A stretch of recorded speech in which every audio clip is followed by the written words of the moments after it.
Right, we're going to talk about an alternative lifestyle now, because all we've basically done so far is to look at everything that's bad. And like my friend said to me, I've listened to all your lectures, I now drink water and breathe fresh air, how long do I have to live? Or like my friend in the back there said, he closes his eyes and he says to the Lord, Lord, remove everything from my plate that's bad for me, and now he's scared there's going to be nothing left when he opens his eyes again. Well, is there still something to eat, or is there nothing to eat? That is the question we'll have to start looking at. Remember, we spoke about per capita meat consumption and how it affects your lifestyle and your health, colon cancer incidence. Obviously, we saw that animal products are problematic. They are correlated to cancer, and we looked at animal husbandry, we looked at osteoporosis and what effect it has, and all these issues. I perhaps would like to share just one little experiment that we did as well. Because sheep were developing skew legs, we decided to have a look at what the effect of the diet is that they were feeding these animals as to why they were getting skew legs.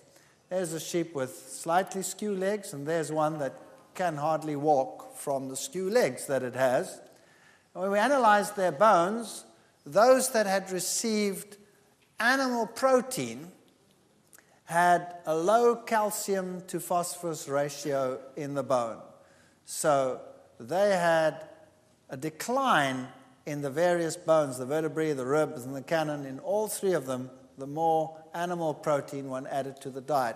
And these days they feed these animals fish meal, carcass meal, bone meal, all of these things.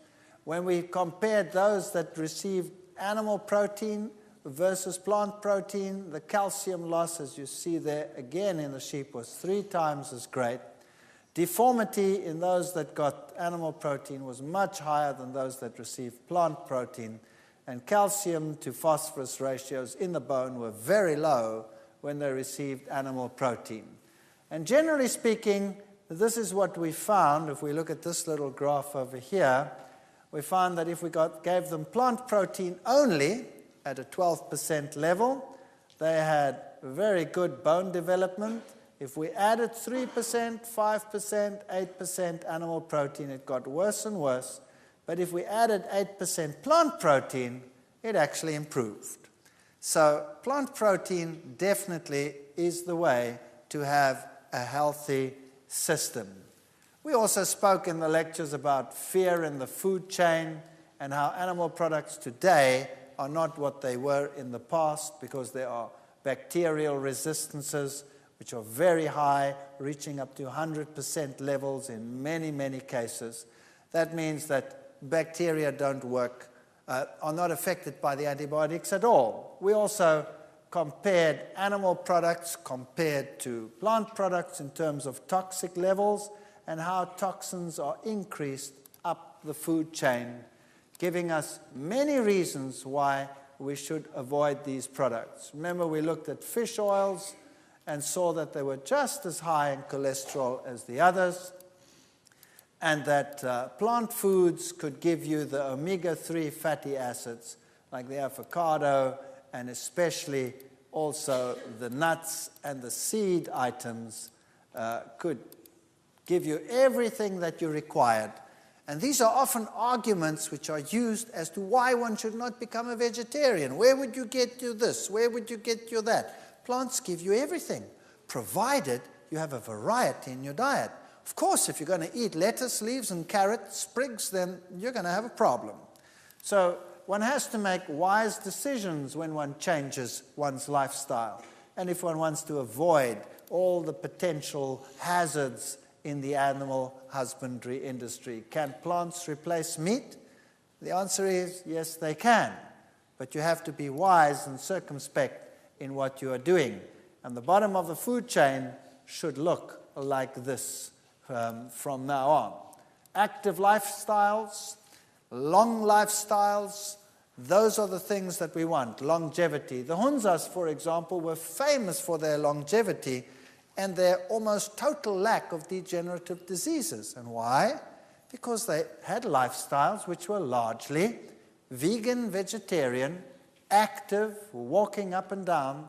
There are many aspects which confirm that a vegetarian diet is healthier. Even the tabloids today will say vegetarians live longer and also are considerably healthier.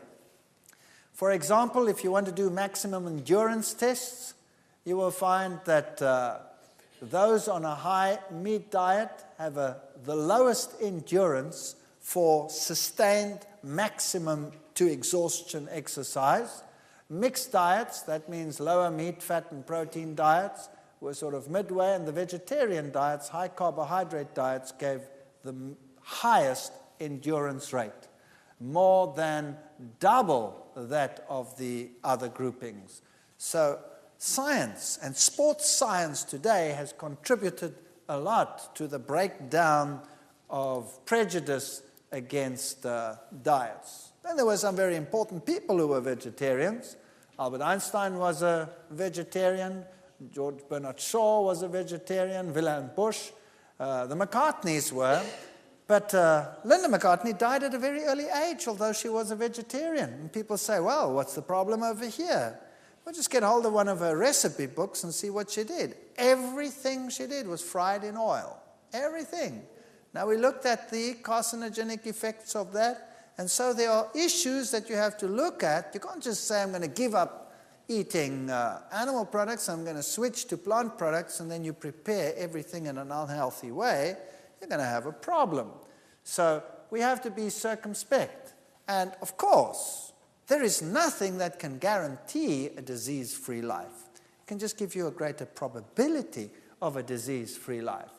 And just to show you that beautiful women can also be vegetarian. Both Whitney Houston and Michelle Pfeiffer were vegetarian. Also endurance and marathon running and sporting activities, all of these are enhanced by vegetarian diets. Blood pressure. Vegetarians have considerably lower blood pressure than non-vegetarians. And these are lacto-vegetarians over here, lacto-ovo-vegetarians. If we put a vegan down here, the blood pressures are still lower. In fact, most vegans, when they go to the doctor to have their blood pressure taken, they say, excuse me, are you still alive? Because the blood pressures are very, very low. And that is not a bad thing at all, provided you're not dizzy. That simply means that your blood vessels are still supple and flexible and don't need one high pressure to pump the blood through there. They're not constricted.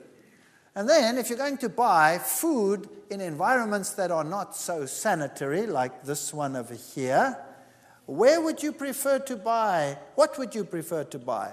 The vegetables from this man, or would you prefer to buy chickens or meat in a circumstance that looks like this with the flies buzzing around? Well, even in the worst of circumstances, you're still going to be safer with the vegetable products than with the others. And you don't know what these things have been eating and what they have been fed.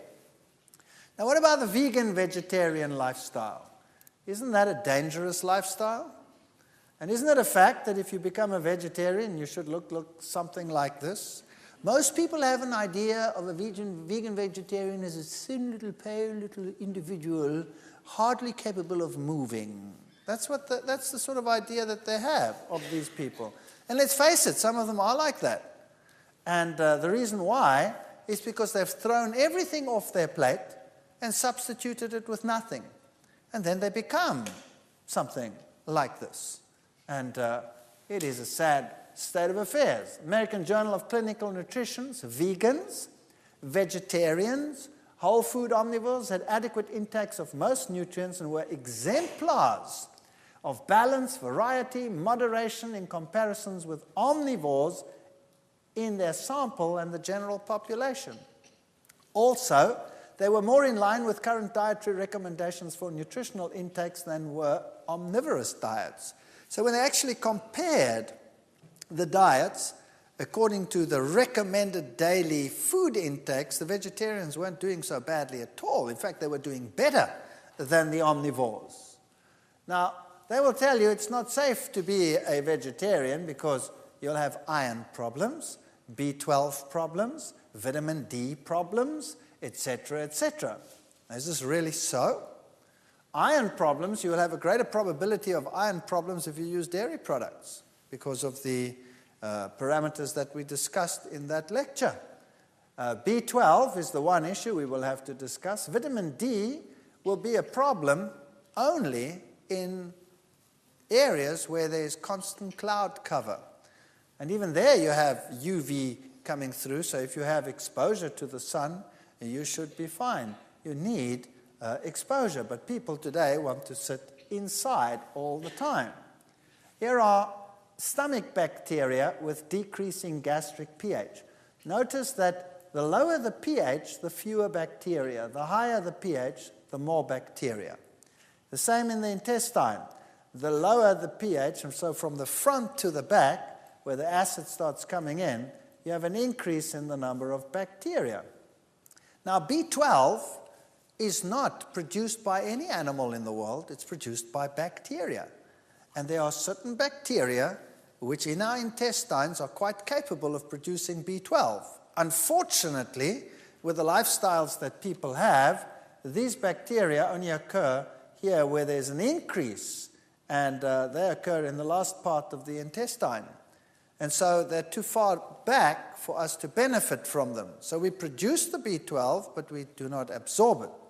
If, however, we were vegans and we took care not to mix fruits and vegetables, firstly we would have an alkaline saliva, and we would have bacteria in the mouth which would produce B12.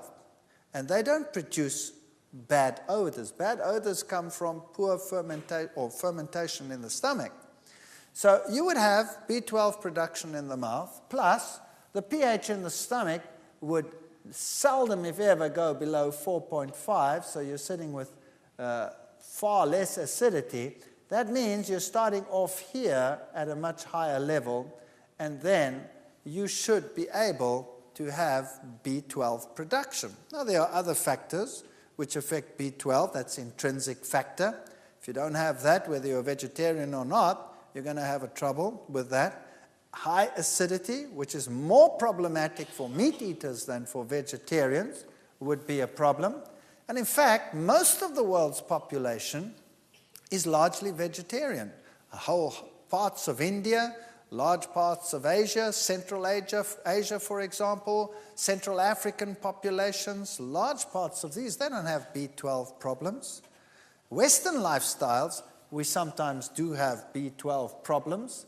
So personally, I think that they are making a mountain out of a molehill, but I would suggest that if you are worried about these issues, if you have a high-stress lifestyle, which affects absorption in an acid environment of B12, well, then take a supplement or take a fortified milk that has B12 supplementation.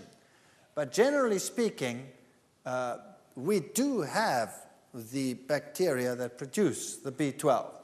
So my suggestion, as I said again, is supplement if you have a high-stress lifestyle and all of these, or otherwise, test yourself regularly. Once a year, have a test, because B12 is maintained in the body for a long, long time, many years, and you won't run out overnight.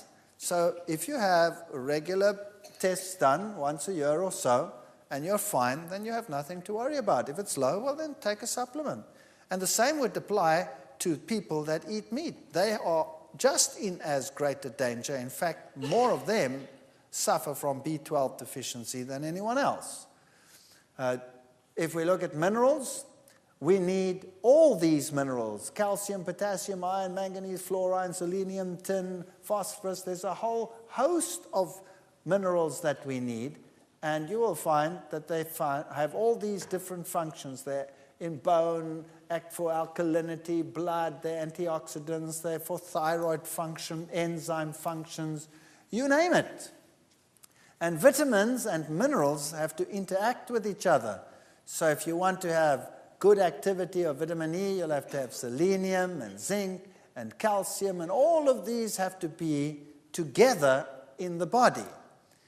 And vitamins also interact with each other, so you don't want to take selective vitamins. You want to have everything in a balanced format.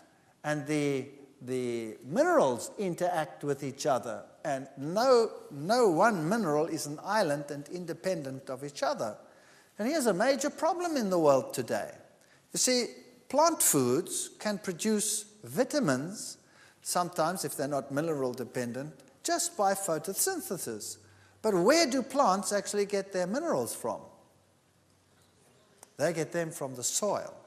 Now, what if the soil in an area is depleted? What do you do then?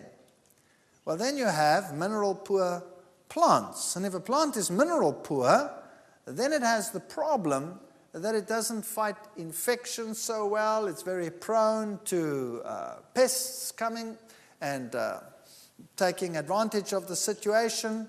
And so the problem is that they start spraying these plants more and more and more. And most farmers only substitute their ground with about 5 or 6 minerals. They don't take care of all the minerals.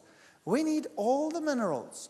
So the very best thing that mankind could do is to reintroduce organic farming, where they make sure that their soil has every single mineral required for growth. That means you start using rock phosphates and calcitic limes and things like that, which have every mineral under the sun as your basis, and start producing plants like that. Now, that's a little bit more expensive than the other fertilizers, but the rewards would be tremendous. That's one issue. If you're living in an environment and these plants are too expensive, and you don't even know whether they're doing it right or not, then I suggest you get foods from a variety of places. And then there's one other thing I would like to talk about while we're busy with minerals, and that is salt. The scientific world tells you that you should not use salt at all in your cooking because it produces high blood pressure and it's bad for you and what have you. And people develop all kinds of diseases. And if you're really, really run down and really, really sick and you have money to burn, then the Europeans in particular, they like going to these cure places where you have the hot springs with the mineral-rich waters and the salt waters, and they go and lie in the salts and they drink this water that comes out of and they feel like $1,000,000 and their blood pressure comes down and everything is right. So they're using a salt cure to solve their problem. Then they go back to their normal society and their normal lifestyle, and very shortly they have the same stress and the same blood pressure problems and the this and the that and the other. Now, I have a problem here. How come the salt can actually cure some of these things and the salt cause the things at the same time? Does it make sense? It doesn't really make much sense if you think about it in those terms. Now, what is the main salt that is used in the world today? It's sodium chloride. Now, salt should have 84 minerals. Rocks out there, the salt in the sea contains 84 minerals. And the fish and the animals in the sea without pollutants now are perfectly happy and have lived there for thousands of years, quite happily, reproducing and not being diseased, although there's a lot of salt in that water. But it is 84 mineral salt. Now, unfortunately today, when they harvest the salt, what they do, industry has so many requirements for various catalysts and various elements that they refine the salt and they take all those elements out.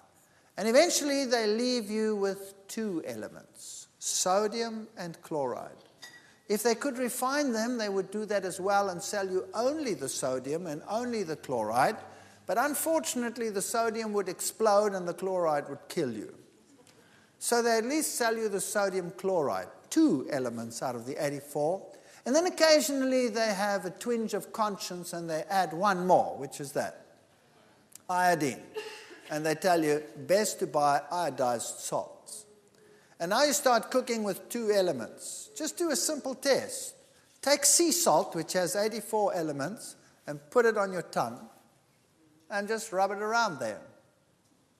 and see how long you last. You'll last for a long time. And eventually it actually tastes quite pleasant. And then you take normal table salt, sodium chloride, and you put that on your tongue and you see how long you last. And you'll see it'll burn your tongue like crazy and you won't be able to handle it. And it'll have this sharp taste. So my suggestion is, when you start using a little bit of salt, because without salt everything tastes kind of bland, doesn't it? Use sea salt. Why not use sea salt? Or better still, if you can, rock salt. In some areas you get rock salt cheaply, but sea salt would be just fine. They use sea salt in any case. A good suggestion would be to use a little bit of sea salt. You know what? It'll taste better as well. Once you get used to it, it tastes a lot better. And of course, don't use excessive amounts of salt, but generally just use a little and it'll be so much tastier. Zinc, they'll tell you that's a problem for vegetarians. That's not true. If you look at beans, for example, they have relatively high levels of zinc in them. And some grains, popcorn even has, popcorn is one of the highest sources of zinc, generally speaking. And wheat germ has high levels of zinc, and wheat bran. So that is not true, that vegetarian diets won't provide enough zinc. So generally speaking, if you have foods that are yellow, then you will have your vitamin A's, and if you have your grains and your nuts and your legumes in there, you should be getting everything that you require. Increase in dietary needs during pregnancy, you need a lot of folic acid, folacin you need a little bit more protein, and all of these. Can a vegetarian diet supply these? Of course. Seeds, avocados, nuts will supply all the folic acid that you require. Now, just a couple of general guidelines.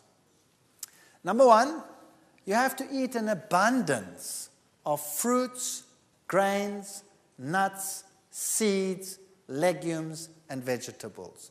You cannot just remove the heavy foods and sit with only fruits or only vegetables. You have to have grains, varieties of nuts, seeds, legumes in your diet, and you don't have to eat them as such. You can work with them and change them and modify them. You have to eat more alkaline-forming foods than acid-forming foods. That happens automatically when you become vegetarian. And avoid acid formation by choosing correct food combinations. 3 simple criteria, two of which you have to watch, one which comes automatically. Now, if you read some health books, they have so many complex things that you have to do that you have to buy yourself a computer just to, start working out what you must do in the kitchen. And eventually you go totally nuts. And there are so many rules and regulations as to what you must eat that you might as well just forget it. I don't know whether you've heard all of these things. I know there's so many of them. You're not allowed to eat what grows above the ground with what grows below the ground. You're not allowed to mix proteins and carbohydrates at the same meal. Have you heard all of those before? I mean, there are really silly ideas out there. Then how did God make grain? Grain consists of protein and carbohydrates. How do you make legumes? Consists of proteins and carbohydrates. Every food consists of proteins and carbohydrates. It's a silly idea. The problem is not the protein and the carbohydrate together. The problem is the animal protein and the carbohydrate together. Does that make sense? Because the plant protein digests quickly.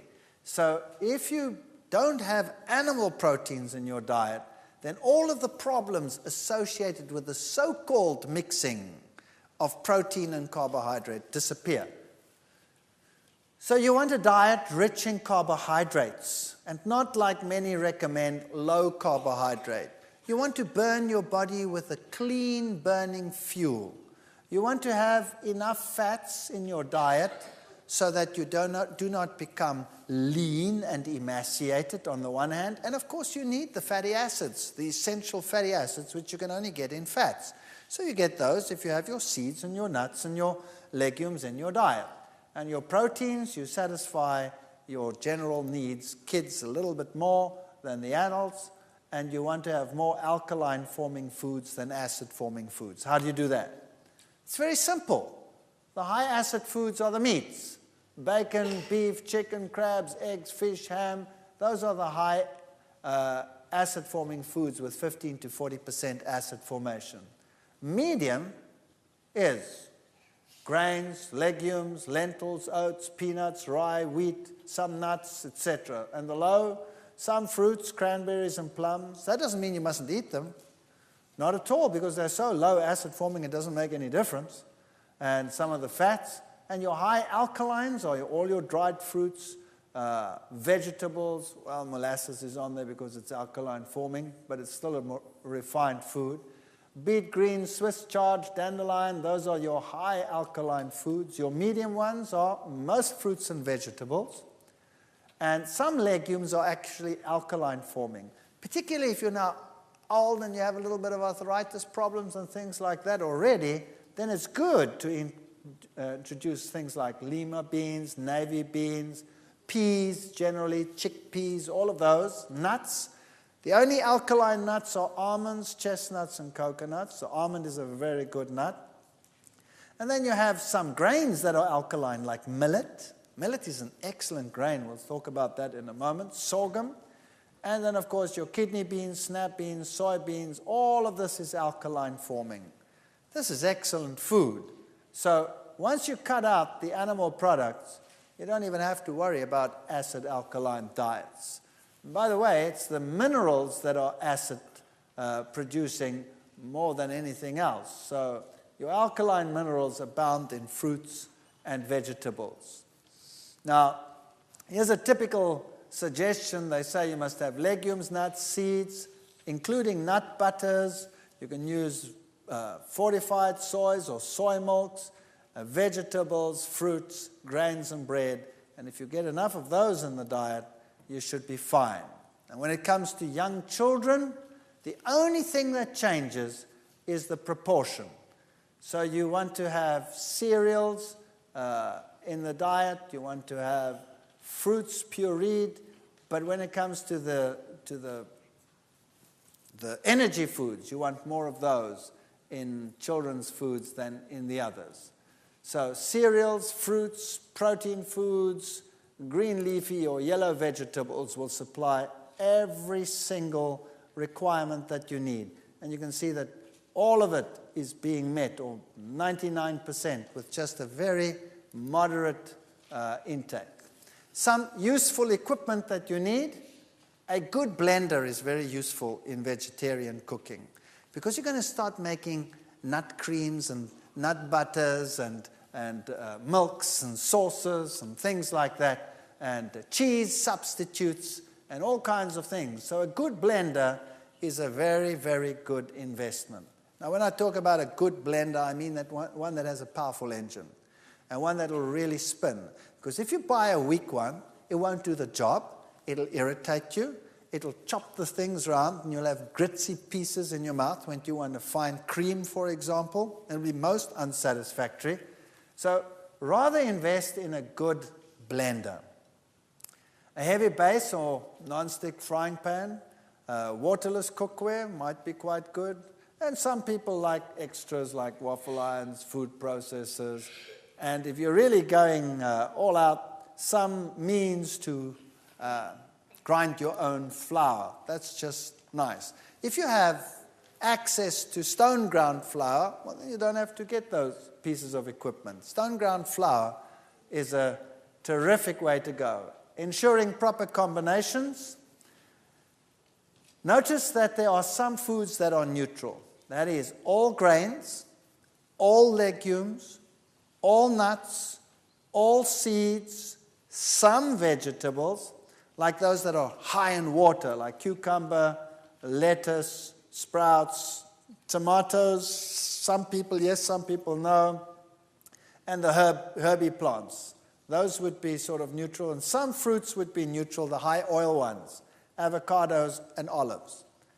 Then the fruits is anything else that is a fruit, like an apple, an apricot, banana, and what have you. All of these can be eaten together with this. So you could have a meal which contains a grain. Let's say bread, a roll. And you could have a patty on there which is made of legumes and nuts. And you can have lettuce on there, and sprouts on there, and tomato on there. And you can have a sauce on there which you make with seeds or nuts, combinations. You can have avocados as a butter and olives in there and eat it with all that fruit. So you can have a terrific meal with a table full of fruit and bread and spreads and all kinds of stuff and patties, but you don't mix your vegetables in there.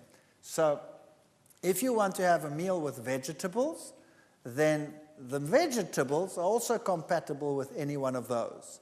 But the vegetable and the fruit together, they're a problem. And that's a very interesting thing. You see, the fruit digests the fastest.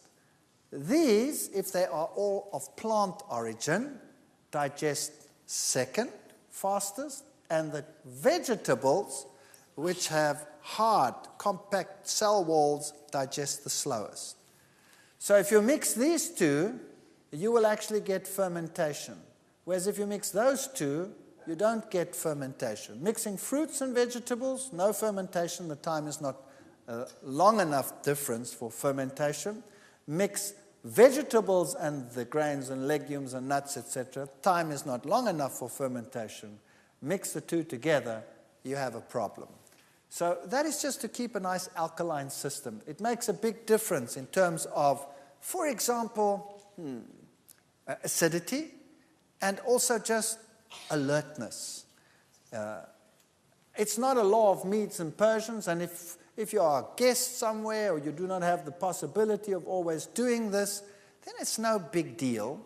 If I do it, for example, I'm quite sensitive to this because I actually take care not to do it. If I do it on occasion, I feel the difference. I feel I have less energy. So these are sort of the neutrals that you can eat with any category of food, with fruits or with vegetables, whatever. Grain-legume combination is always a good combination because of the protein. It gives you a perfect protein. So a diet that contains grains, nuts, seeds, fruits, vegetables will supply a superb blend of nutrients. And the African diet, as we said, is legumes and grains, and that is their protein source. Then they have lots of vegetables and lots of fruit. And now let's talk about whole foods. What is the power of a whole food plant? Number one, it exceeds that of their component parts. So if you take the things apart and you eat them separately, like in refined foods, you would have to do that, you do not have this enhancement that you get in the whole food plant. Secondly, 1 cup of cooked kale has 50 milligrams of vitamin C and 13 international units of vitamin E. That's pathetic. That's pathetic. The antioxidant potential of 1 cup of kale is equal, however, because of the other components, to 800 milligrams of vitamin C and 1,100 units of vitamin E. So you could be looking at 13 and say that's pathetic, but because of the other components which boost it, it's actually that much. And the balance is so much better. So it's far better to eat a whole food than to eat anything separate. Refined foods, avoid them. Now, everybody occasionally gets sick of healthful eating. I do. You eat healthy food every day. I'm sick of all this healthy food. I feel like something wicked today. Well, then you go out and you eat something wicked within certain parameters, if you know what I mean. You don't go and slaughter an ox now. But a refined food occasionally, who cares? Or something really sweet and disgusting, who cares? As long as that's not your lifestyle. Don't become fanatical about food because you'll not only make yourself but everyone around you miserable. And try never to see what other people eat. It's not your business. What you eat is your business. And what they eat is their business. Set a nice example and people will like to follow it. Don't refine it. If you can, use it. Now, what does that mean? How do you think whole foods? What do you do? What do you do if you find a pile of nuts and seeds and stuff like that? You go clonk, clonk, clonk, clonk, put it on your plate and say, there. You want to be a whole food fanatic? Go and eat it. No. You must learn what to do with them. You must change these things. These are whole foods. Those are whole foods. And variety, variety, variety is the spice of life. By the way, eating breakfast saves lives. Possible reducing the risk of a heart attack. If you have a problem during the day and clot potential, those people who are breakfast skippers have a 2.5 greater probability, in other words, 2.5 times the risk category to a person that eats normally and has breakfast. So 2 to 3 hours after awakening, if you had breakfast, you are better off than if you do not have it. The advantages of eating breakfast is more efficient problem solving, improved memory, improved verbal fluency, attention span, better attitudes, better scholastic performance, and that's a good reason why you should have breakfast. These are all the nice whole foods you can find in some stores. Now let's think about what we can do with specific foods. And I think perhaps we should do this in the next session.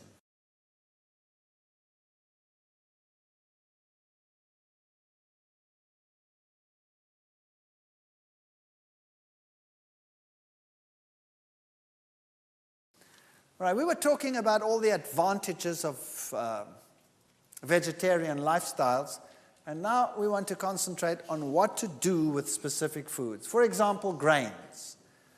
You are now thrown out a lot of things. You've thrown out dairy, you've thrown out meat, you've thrown out all of those things. Now, what to replace them with? Now you have to start thinking grains. You know, if we were to take the grains in the world and put them into tiny little packets, just like this, we did this once. In South Africa, we went to a seed store and we bought all the different edible grains and put them into tiny packets, and we packed them around the hall from one side all the way around, right round, and said to the people, you go and look at all those grains. And they were stunned. All the grains that you can buy, all the sorghums and the various wheat types and the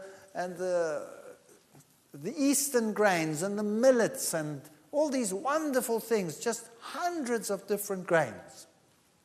So there's barley, for example, which is a rich mineral food and is rich in B5 vitamin. So if you have B5, that promotes fat metabolism. So if it's cold, if it's winter, for example, just a touch of barley in something, in a stew, or a little bit of barley mixed in with rice that you're cooking, and you have a better heat production.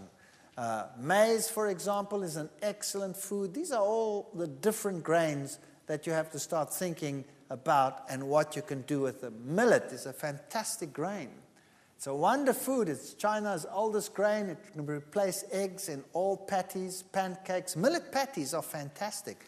Just fry a little bit of onions. You don't even have to use oil to fry onions. You can just use a dash of water and a dash of something to make it a little bit flavored, whatever it is, soy sauce or whatever, and then just saute them until they go brown and sticky, and keep turning them around, and add that to a patty with cooked millet and a little bit of oats to bind it, and you have a wonderful patty. It replaces eggs. It's very high in iron. It's high in vitamin E, and the great thing about it, it's an alkaline grain. So people, older people in particular, people that already have, joint pains or anything like that, could benefit tremendously from this. And what is even better, it's a complete protein. So for children, it's a wonderful grain. Protects against arthritis. It's one of the alkaline grains. It's high in lecithin. It's a complete protein. Added to bread, cookies, muesli, soups, casseroles, whatever. You can do marvelous things with millet. Just cook a little bit of millet. If you want to make a spread, cook together until soft, just like you would cook rice. 1 cup millet, 2.5 cups water. So you take the millet, make sure you buy dehusked millet. Millet is bird seeds. You know how birds live and how long they live just off millet, nothing else? They do very well on millet, so we could do well on millet. But we don't have beaks. We have teeth. And birds dehusk the millet, and then the husks lie down there. If you bought it husked, you would have a chewing experience par excellence. So just like any other grain, you have to buy it dehusked. A little bit of salt, good salt.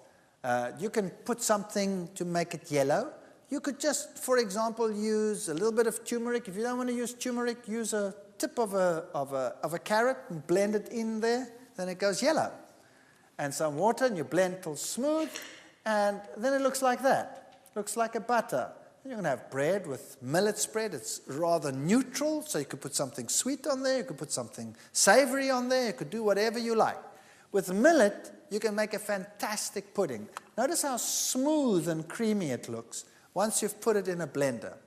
So you put this cooked millet in a blender and you make it absolute smooth and creamy, then you can make a pudding out of that that is fantastic. So you can blend in some dates, for example. You could blend in a little bit of carob powder, then you'd have a chocolate pudding. Then you put in a yellow layer on top of that. You could put fruit in between, put it in the refrigerator, and you could make a pudding that is better than any bought instant pudding. Marvelous things you can make with millet. Oats is another wonder food. It's a very good calcium source. It's high in iron B. It's the second best protein grain. It's a superbly digestible grain. So old people, young people, use these. You can use the oats to make granolas, to make mueslis, to make patties. You put it into everything. It takes the place of an egg anytime. You can make waffles with oats, blend it and use it as a waffle base. Wonderful things you can make with oats. We'll come to some recipes in a moment. Rye, for example, is a German grain, and add some rye to your flour just to change things around a little bit. Muesli, rolled oats, chopped nuts, raisins, pumpkin seeds. The pumpkin seed is a seed with an incredibly good protein in it. It's also a complete protein, and just a little bit of pumpkin seeds will provide all your protein needs for a whole day. So if you could start your day with rolled oats and nuts and raisins and seeds and some fruit, shredded coconut maybe, sunflower seeds, sesame seeds, and you roast them all together or toast the slightly rolled oats under the grill, stirring frequently, and lightly brown, spread the sunflower and sesame and coconut over the top, and mix the remaining ingredients, and you have a great muesli. If you want to make a granola, which is more crunchy, granolas that you buy in the stores are full of oil. And the oil that they mostly use is sunflower seed oil. And because it's packaged like that, it's oxidized. So it's really not the best thing in the world, and it's horrendously expensive. Have you noticed that? You can make it far cheaper, and it tastes terrific, and you don't need any oil. You can take rolled oats, say 8 cups rolled oats, a little bit of sunflower seeds, some coconut if you like, chopped nuts. You can vary that as you like. But this is your binder. 2 ripe bananas, 1.5 cup chopped dates, a little bit of good salt, hot water. You can use some natural vanilla. And these mixtures over here, you stir the 2 mixtures together, and you mix this in a blender, all in a blender. Then you have this liquid, and you mix them all together. And you put them in a cookie sheet and bake them at 250 Fahrenheit. That's a low heat. That's a low heat for about 1 hour, stirring every half hour. And then it becomes a nice crunchy granola with no oil in it. Tastes terrific. Serve that with soy milk, and you've got it made. And it's a lot cheaper if you buy these in a store where they sell seeds cheaply. Rice, try getting used to unrefined rice. It just makes such a difference. Now, some people don't like brown rice. They say it's too chewy. The way to get around that is to soak the brown rice overnight like you would soak legumes. And then when you cook it, it gets light and fluffy. That solves the problem. And you don't lose 80% of the B1, 40% of the B2, and 60% of the B3 vitamins, as you do with white rice. And start using the rice differently as well. Don't throw the leftovers away. Use them in patties and become innovative. You don't throw anything away. You remodel everything. That's what you do. And you make great things. Wheat. Notice that I've written there, bread, bread, bread. Do you know, people today are suffering from wheat allergies and gluten allergies and this allergy and that allergy. Have you noticed that? Most of these allergies are secondary dairy allergies. Bottom line, if you throw out the dairy, which is making everything else with it incompatible, we always throw out the good and we keep the bad. It's horrendous what we do. Throw out the bad and keep the good. People say to me, for example, oh, I can't eat apples. They make me sick. I said, you eat an apple after you've had a meal with meat and, then you eat an apple and the apple makes you sick? And he says, yes, that's exactly what I do. I said, well, why don't you try throwing out the meat and eating the apple? Oh, no. That's a horrendous thought. So I'd rather have the meat and not eat the apple. Why is the apple fermenting and making you sick when you're eating the meat? Because it's staying in your stomach for 6 hours. Obviously, it's going to ferment, so throw the apple out. Sorry, throw the meat out. That would be a better solution. So bread, bread, bread. Use the wheat. It's a high-energy food. It's an excellent primary nutrient combination. It's mineral-rich. It's rich in B and E vitamins. And try not using refined. Try getting whole grains.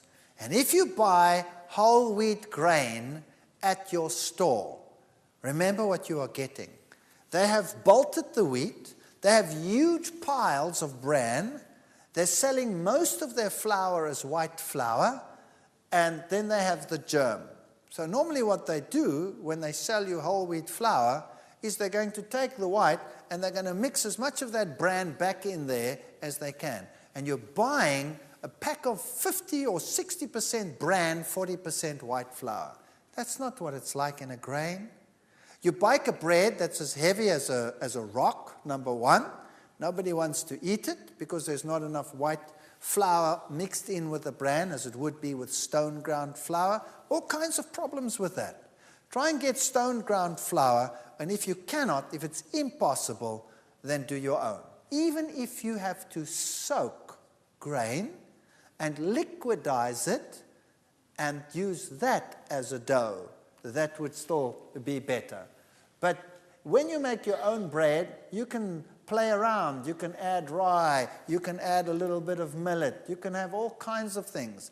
The easiest bread to break is the simplest bread. So here's a simple bread for you. 1 kilogram stone ground flour, that's about 2.2 pounds or something like that. Stone ground whole wheat flour, approximately 10 cups. 1 packet of instant active yeast. It doesn't matter which yeast you're going to use. You're going to destroy the yeast in the heat in any case. And a little bit of good salt. 1.5 tablespoons of good salt, not sodium chloride. Then you blend together 900 milliliters of water, and then you can add anything sweet. It doesn't matter what it is. You could add white sugar. It wouldn't make any difference. You know why? Because the yeast is going to utilize it all. It's going to just use it up if you don't put too much in it. But it's also good to use, let's say, fruit. You could use a little bit of raisins. Half a cup would be a little bit much. I would say a 1/4 cup raisins or a tablespoon raw brown sugar. Or you could use honey. You could use molasses. You could use something sweet like an apple. You could grind it up and or liquidize it, and that could be your sweetener. So 900 milliliters of warm water, that's about almost 2 pints, and then something sweet. Best would be liquidized currants would be the very best because they're very high in iron.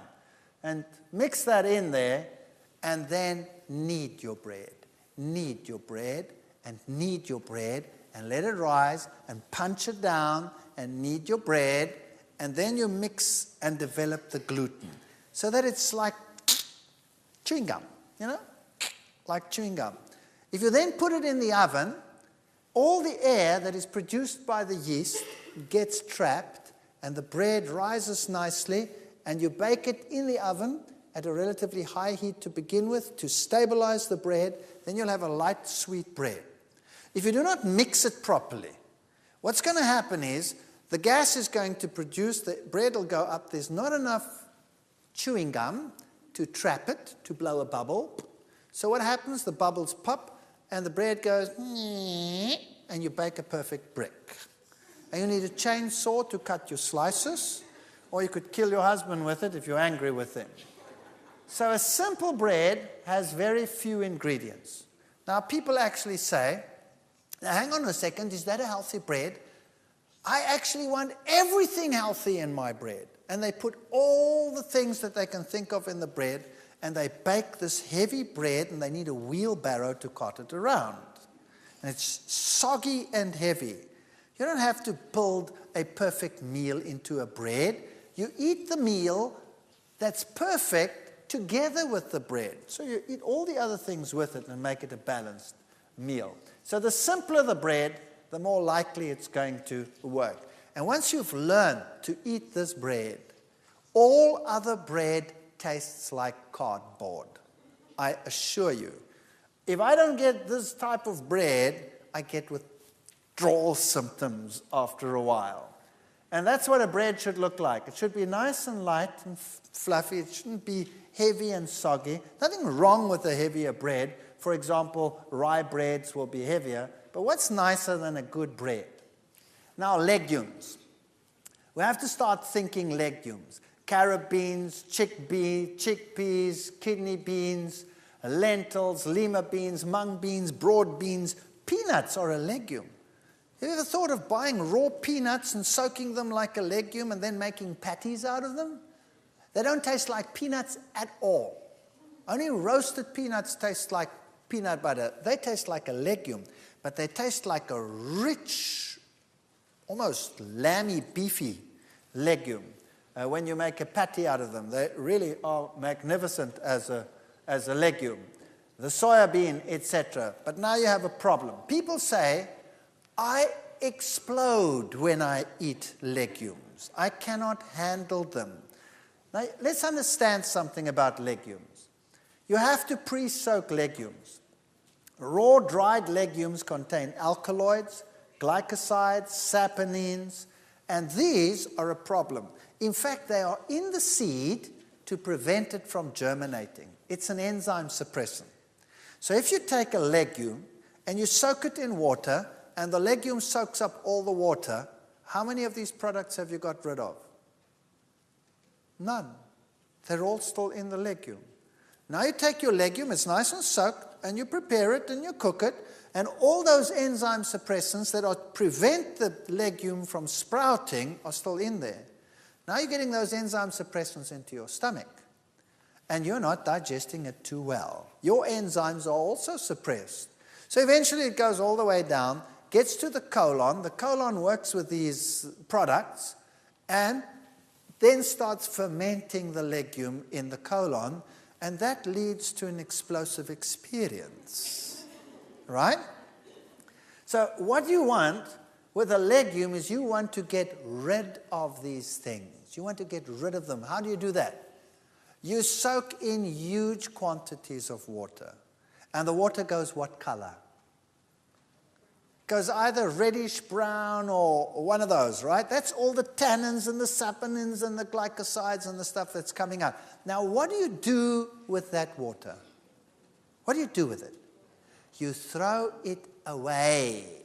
And not like some well-meaning individual who thinks, well, this looks so good, I'm going to cook the pea soup with that one. Well, I'll tell you, you don't need nuclear weapons then. Just send that pea soup. It's the most explosive thing under the sun. So what I would suggest is that you buy your legumes, soak them in lots of water, pour the water off regularly. If you're sensitive to legumes, do that, if it need be, for 2 days, 3 days, regularly. If you don't change the water regularly, they'll go bad. Just keep on pouring off the water. And then what do? Going to wait 3 days or 2 days for a meal? Of course not. You put them into freezer bags and you pop them in the freezer and they're fine. People will say, oh, don't I lose the energy value and the food value? No, you don't. You can take those very seeds and go and plant them and they will grow. What happens in nature, in Europe, in the winter? What happens to those seeds? They freeze in the ground, and then when the water comes and it rains, then all the stuff leaches out. When the stuff is out, then it can sprout and it will grow. All the nutrients that you need are in there. So soaking is essential for a legume. There are lots and lots of different legumes, and you can have such fun with legumes. You can make the greatest stews, the greatest soups, the greatest patties. You can make roasts. You can go to town on a legume.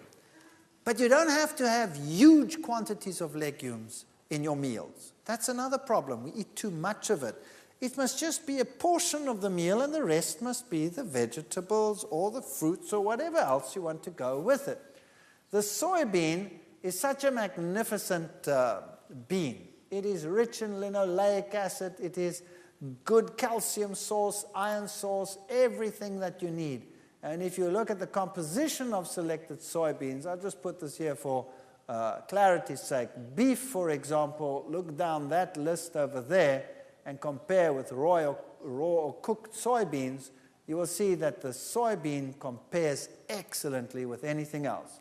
And tofu is a wonderful food. You can make great things with tofu. You can make mayonnaises. A little bit of soft tofu, water, onion salt, garlic salt, or whatever you like. Lemon juice, honey, or a little bit of raw sugar to taste. Blend them together, you have a mayonnaise. Now imagine what a mayonnaise normally is made of. What's a mayonnaise made of? Egg yolk upon egg yolk upon egg yolk, together with lots of sunflower seed oil, together with lots of vinegar. It's the worst combination under the sun. It's the worst for your cardiovascular system. You cannot imagine worse.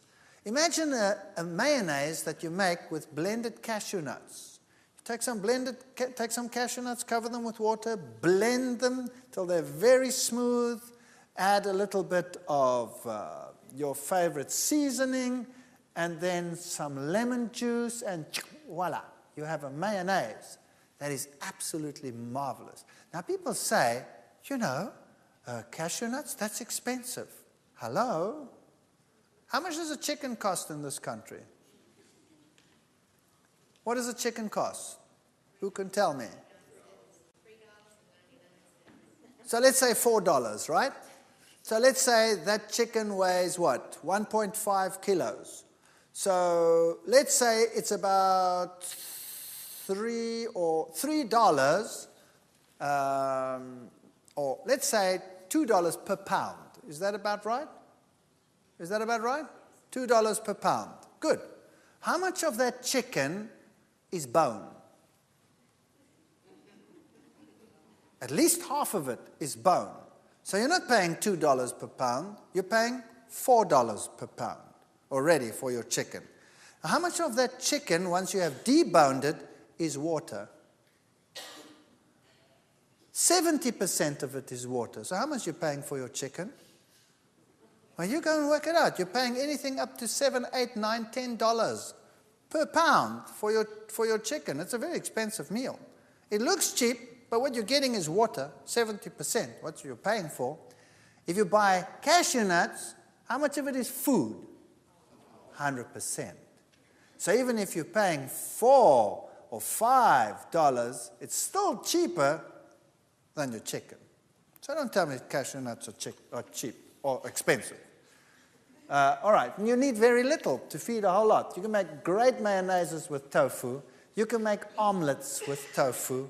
You can make, there's so many things. Go to any Korean or Chinese person and ask them, what do I do with tofu? And you will be stunned. So go to the various nations that use these foods.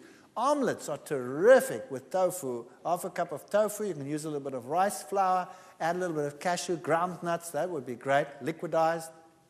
And then your various condiments, put a little bit something yellow in, and then use a non-stick pan to make an omelet. You can put your favorite filling in there, close it up, and serve it if you really want to be wicked with whatever, with fries that you've made with olive oil and a nice salad with it, and it looks and tastes just great.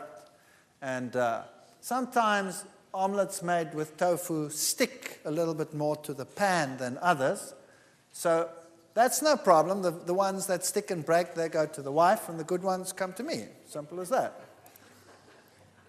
But when I get home now, my wife can have the better ones, and I'll take the broken ones.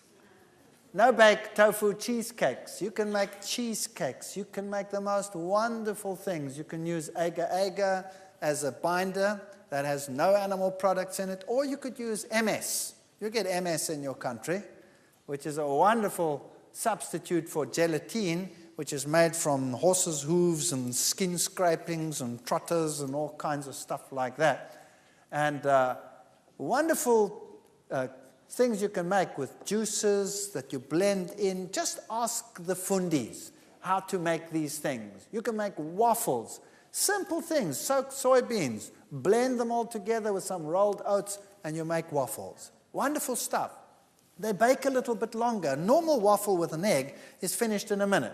This one takes about 5, 6, 7, 8 minutes to bake through. Now, you don't want to wait that long.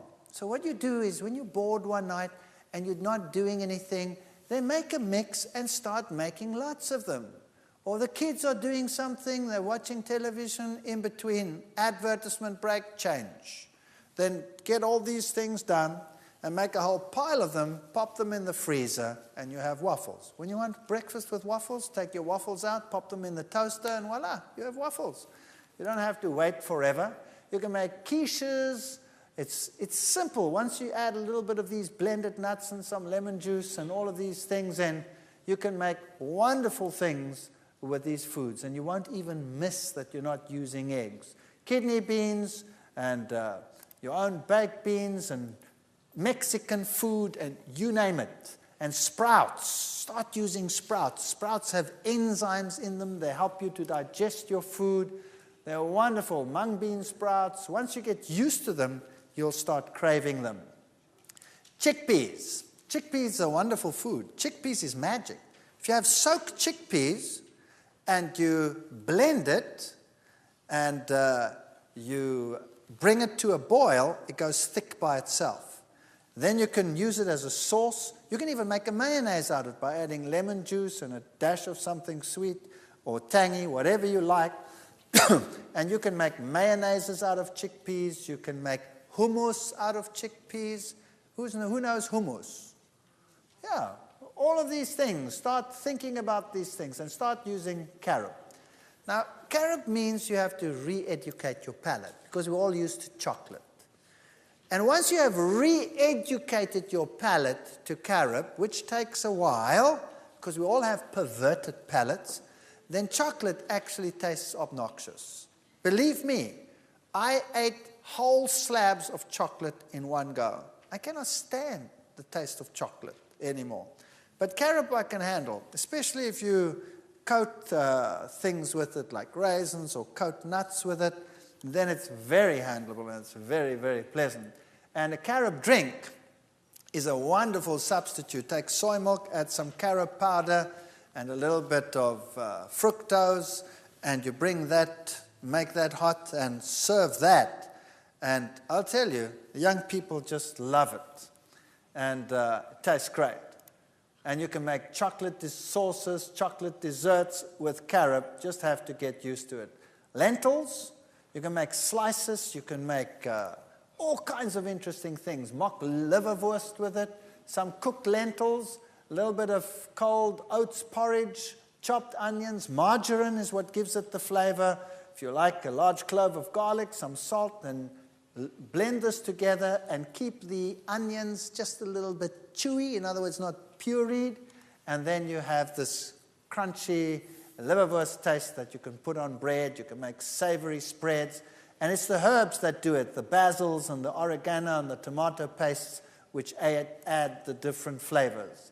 And your nuts and your seeds are your sauces and your creams and your energy booster. So, for example, if you're as thin as a rake and you want to put on some weight, then you start using more of these foods. If you are overweight and you want to lose, you use less of these foods. It's as simple as that. You don't have to give up anything, you just use less. And you're only using it as a flavorant. So you can make nut milks, nut sauces, nut creams, nut mayonnaises, and you could use seeds as well. You could make the same thing with sunflower seeds. You could make sunflower mayonnaises, sunflower creams, sunflower sauces, same things. You can do it with sesames. You can make your own tahinis, your own creams with sesame, sunflower, with pumpkin, any one of those. So start looking at nuts differently. Coconut. Coconut contains saturated fat. So if you have a problem with weight, a little bit more coconut in the diet, coconut cream, coconut milk, that will make you put on weight. And it is not true that you're going to suffer cardiovascular disease. Because it comes packed with plant protein, it doesn't have that effect. Saturated is not necessarily as bad as animal-saturated foods. Otherwise, all the South Sea Island people would have cardiovascular disease in the past, and they didn't have it. So my wife, for example, she tends to be on the leaner side. So she just adds some coconut cream, and she makes puddings with coconut cream. And me, I tend to battle with this little fellow over here. So I tell her, less of that for me, thank you. And I don't have that stuff, and she has that stuff. This is how you modulate your weight. It's a very good way of doing it. Nut mayonnaises.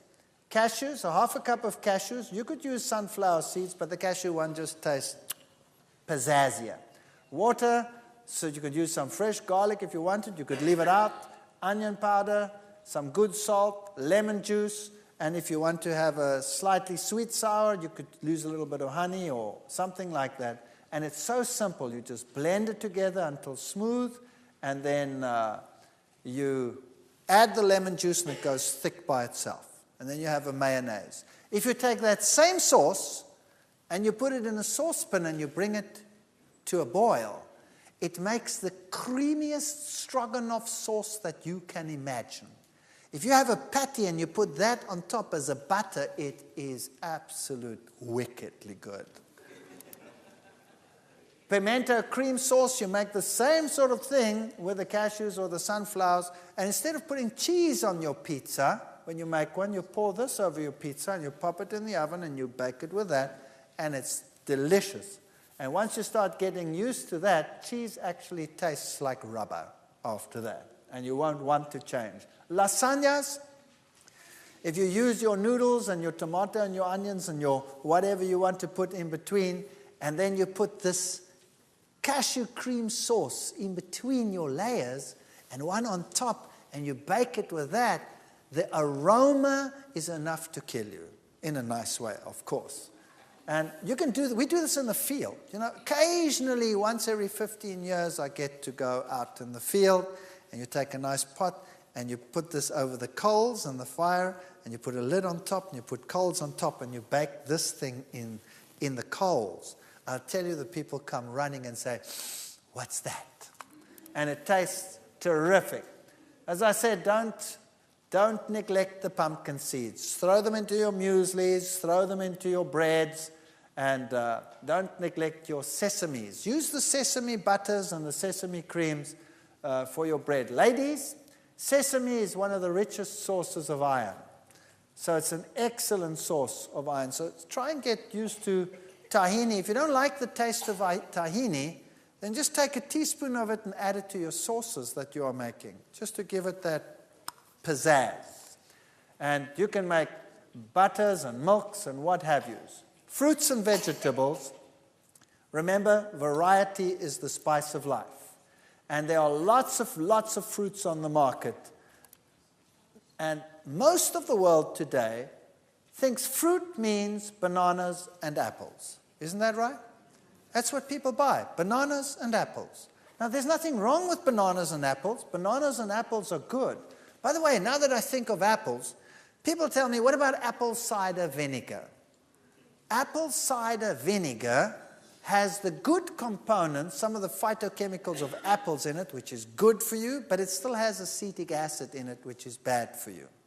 So why not take a little bit of apple juice and add some lemon juice, and then you have apple cider vinegar that is not with acetic acid, but is with citric acid, which is much, much better. So you can start playing around with your vinegar sauces. Rather use lemon and use apple combination to make your sauces like you want them. There are melons and olives and papayas and all of these things. So when you start thinking fruit, start thinking like this. Then you get peckish. Doesn't that look great? And even if you preserve them, they're still better than nothing. Preserved fruit is better than no fruit. And when you start thinking vegetables, again, think variety. Think cauliflower, broccoli, Brussels sprouts. Think dark green things. And you know what? If you don't like them, start changing them. If you don't like spinach, well, many people, if you get a cooked spinach leaf on your plate, that might not be so appetizing. How about sauteing some onions, chopping the spinach, and putting them together, and then adding a little bit of cashew nut cream and making a creamy, delicious spinach that really tastes like something and has some zuma in it. Get a little bit of pizzazz into your cooking. So everything doesn't have to be bland on your plate. It can be wonderful. And start becoming innovative. Start thinking what to do with the leeks and the garlics and the onions. And remember, these are your top 10 fruits in the world in terms of the antioxidant power that they have in them. Strawberries. You live in a strawberry country. And plums are very good. Oranges, red grapes, kiwi, grapefruit, white grapes, banana, apple, tomato. And gentlemen, remember, the tomato is an anti-prostate cancer fighting food. So start using tomatoes, lots of them, and get used to them. And the antioxidant vegetables,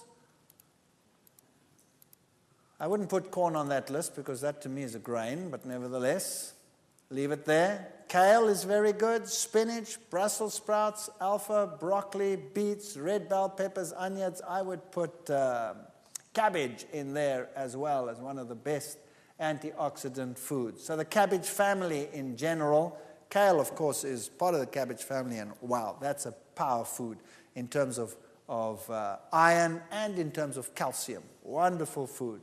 So start using these things. Food sources that fight cancer. Brussels sprouts has sinigrin, broccoli has sulforaphane and other components as well. The red grapes has resveratrol. Citrus has limonene. So if you have a variety of foods, you get a variety of anti-cancer agents. If you only have one food in your diet, you'll only have one anti-cancer agent. So why not fight on all fronts if you can? So remember, your high anti-cancer foods are garlic, cabbage, licorice, soybeans, ginger, carrots, celery, parsnips, and then your grains generally, and your tomatoes, your eggplants, your peppers. Put these foods into your diet and fight cancer. Now, I've written a book on this. Unfortunately, this book is published by CRC Press and MedFarm, which is not unfortunate in terms of the science thereof, because those are the best scientific publishers in the world. But that means that this book goes out to the medical world. That was my target, to try and reach those that can affect most of the people lower down. So if you want to buy this book, it's horrendously expensive. I would not be able to afford this book. So that's the sad part about this book, that it's very expensive because of that. And you don't actually need the book because it has a lot of science in it. If you're interested in that, that's good. There are lots of recipes in that. But there are so many recipe books out there in the world. And there are so many books that put this simply. But you don't want to get one that makes life complicated for you.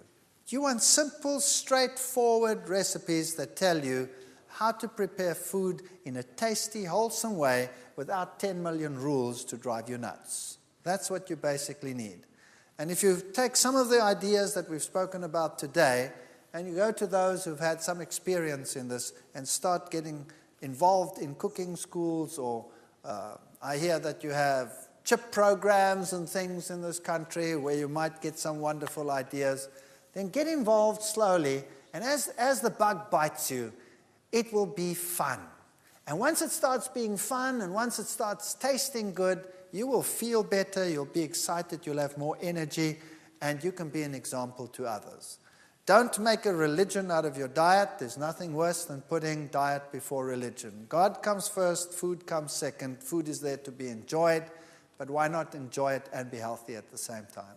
Thank you. And you can be a light unto others, and you can help them to a healthier lifestyle. Just this message alone. We get hundreds and hundreds and hundreds and hundreds of letters. I was lecturing in Germany once, and there was an old lady sitting in the back in my lectures. It was in a big hall. There were over 800 people in the hall. And she was in a wheelchair. And she was in an old age home, and she had terrible arthritis. Her fingers were like that. And she was, I don't know exactly how old it was. I speak under correction, but I think she was in her 80s. So a very old lady. And I happened to return to the same town 4 years later. 4 years later. And I was finished lecturing, and like always, you're tired because you're doing all these lectures and you have hundreds of people. And if there are 800, well, then there are 800 more questions than normal. And, the people were asking and asking. And suddenly this little old lady came and she put her arms around me. And there she stood. She was only about yay high. And she was very old and her fingers were still skew. And she said to me, 4 years ago you were here. And I was in the old age home, so arthritic I couldn't move my fingers, and I was just waiting to die. And now I stand next to you. I've left the old age home. I've gone back to my apartment. I can do my own work again. I even do my own gardening again. And maybe I'll end up in the old age home again one day, but for the moment, I'm happy that I can be at home. I implemented what you said, and I could get up out of my wheelchair. That makes a difference. And I don't care about all the critics then. That's what makes it worthwhile. And people that had been given up for dead with cancer, that had operated, closed up, sent home to die, changed their lifestyles, and their tumors went back and back and back. Not everybody, some die, but some that actually stick to it start getting better. And we've got just piles and piles of letters, and it just makes sense to tell people how God, if you think how God had put everything together there in the beginning, He tells us what the original diet was. Obviously, if we're going to give the body what it was designed for, it's going to be the best. Who does not want you to be healthy? The devil doesn't want you to be healthy. And what does he use to make you unhealthy? He uses human ambition and love of money and industry to put foods together that make money and quick money and make you captive so that you can become ill. And the natural foods, they just go. God wants us to go as natural as possible. I'm sure that's what He wants to do. But He wants to reach the heart and the soul as well. So do not put the cart before the horse. It's not food that makes religion. It's religion that makes food. And so that is the invitation. Be a light, help others, and then the great truths of the Bible. Wow. Just look at them. They're so magnificent. What can be more logical than a world that obeys God? Can anything be more logical than that? What is stupid about that?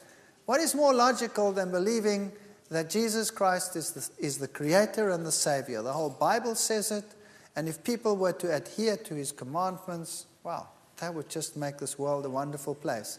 And in the future world, it will be a wonderful place because there will be no more sin in all His holy mountain, and people will again keep the law of God. So why not keep it now? Why not set an example?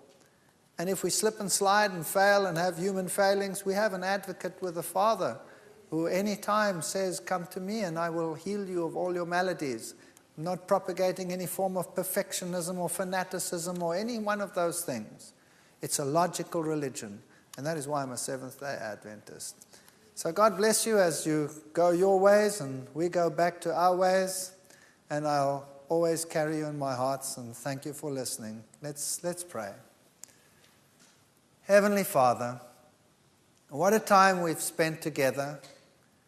We've had so many discussions and so many slides pass before our eyes. But the bottom line, Lord, is that you are King of Kings and Lord of Lords. And all the slides, if there's one idea that has come up, and that is that it's not worth it to have our kingdom on earth, but that we should long for our kingdom with our Heavenly Father. If that thought is paramount in our minds, then we will have achieved something in this place called Baton Rouge. And Lord, if a little light has been kindled, and lights in general have been kindled, let them not die, but let them turn into a raging fire that will consume not only this city, but all the surrounding ones, and eventually even the whole world, so that the world may be lightened with your glory. And Lord Jesus, I commit everyone here to your care, as only you care. One who has given his life for those who are just sinners, surely you will take care of everyone that is here. I pray for your blessing upon them, your watch care, your angels to guide their paths, their decisions, and their life as it proceeds from now on. And may we have the privilege, Lord, of one day, everyone represented here, standing with you on the sea of glass as we go to the heavenly Jerusalem. And may we one day in the earth made new ponder the little time that we spent here together and say, Lord, it was worth it after all. Your blessing is what we need, for without it we perish. I pray in Jesus' name, amen.